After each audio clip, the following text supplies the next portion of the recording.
Hello, welcome to the Walking to School While Talking About Modern Literature podcast. I'm your host, Amelia, and this is my special guest and also only guest. Retro? Yes, good job. Now, today we're going to be talking about section 2 of, sorry, that was a car, dear listeners. Today we're going to be talking about section 2 of my Lit Circle book, Never Let Me Go, by Kazuo Ishiguri, I think. Now, this part of the book is where, because in the first part, she's the main character and also narrator, Kathy. She's talking about her growing up and sort of little childhood antics at this place she lived called Halisham. And it was pretty nice, like the first part, because she's telling stories of when she was like a young child and nice stuff they did with their teachers and stuff. And it was pretty innocent. In this point of the book, we're getting to the part where Kathy's a little older. She's around 15, 16 in this part. Is she still in the school? Or Oh yeah, I'm pretty sure it's her last year at the school. Okay. Once you're 16, you leave. Okay. So, I think that the older they get, this is the oldest, the more like, I was going to say something else, but it really is just like dark. The darker the story gets, and the more of like the truth you find out.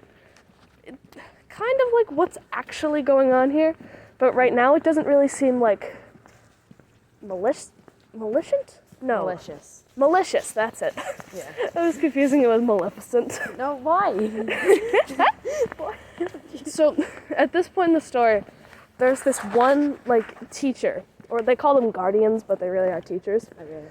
So there's this one guardian named Miss Lucy, and on multiple different occasions, she's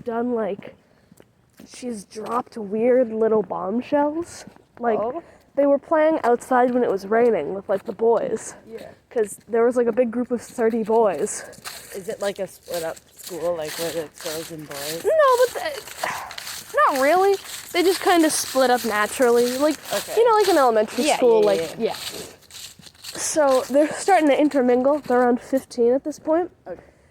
And she, like, is crying. Like, it's pouring rain and they're under this big overhang. And she's just, like, standing on the very edge of it, just, like, there's, like, rain dripping on her shoulders. And she just, like, doesn't care. And they're like, hey, are you okay? And she's I don't just, think like, she is. she just, like, turns to them and she's sobbing. Oh, And that's she's fun. like, none of you know what's really going on here. That's a little bit too vague And for then my just taste. Sorry, changes Miss the Lucy. subject. Sorry, Miss Lucy, but that's a little too vague for my taste. And then she does it a separate time, but this time they're, like, in a classroom. And we get, like, the most truthful and not, like, dystopian fiction names to throw you off explanation for anything. Like, it's not just like, oh, you'll be unwound and it'll be spectacular. Uh-huh. She's like, yeah, you're all organ donors. Oh. And none of you are fertile because none of you have to have children Oh. because you're meant to be organ donors. Oh. And it's That's really, she's like, That's a little less vague. mm-hmm. It's a little more specific. And it's even creepier because the main character, Kathy, is like, and I kind of already knew this. Oh, how? Wait, how? Because they've been doing these things, apparently, throughout when the kids have been growing up, where they teach them, it's kind of like a health class, where they're like, oh, this is what sex is, and blah, blah, blah, blah, blah. Yeah.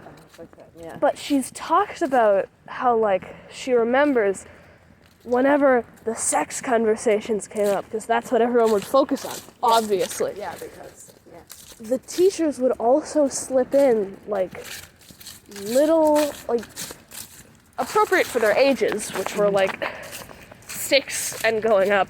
Yeah. They would slip in little bits about how they were donors and stuff.